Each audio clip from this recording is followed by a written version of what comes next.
بسم اللہ الرحمن الرحیم صلی اللہ علی النبی الکریم۔ آج کے ہمارے لیکچر کا عنوان ہے بچوں کی تربیت کے مراحل۔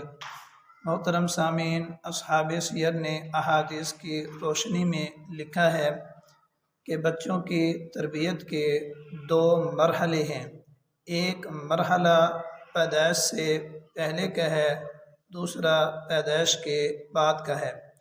پیدائش سے پہلے کا مرحلہ جب بچہ اپنی والدہ کے پیٹ میں ہوتا ہے تو والدہ کو چاہیے کہ وہ 3 باتوں پر عمل کرے، 3 باتوں کا خیال رکھے۔ پہلی بات کہ حلال پاکیزہ رزق کھانے کا اہتمام کرے۔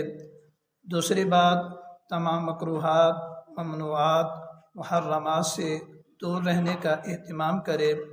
سب سے آخری اور اہم ترین بات ہے کہ اللہ تعالیٰ سے دعا کرتی رہے، ذکر و اذکار میں مصروف رہے، اللہ تعالیٰ کے اوامر کو بجا لاتی رہے۔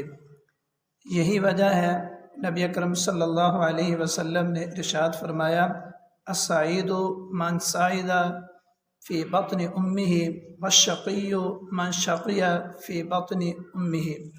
ارشاد فرمایا کہ خوش نصیب، خوش بخت اپنی ماں کے پیٹ میں بھی وہ سعید ہے، خوش نصیب ہے۔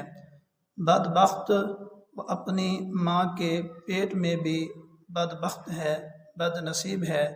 محدثین کرام ارشاد فرماتے ہیں جو والدہ ان 3 باتوں کا خیال رکھے گی اس کے پیٹ میں بڑھنے والا، پیدا ہونے والا بچہ وہ سعید ہوگا، خوش نصیب ہوگا۔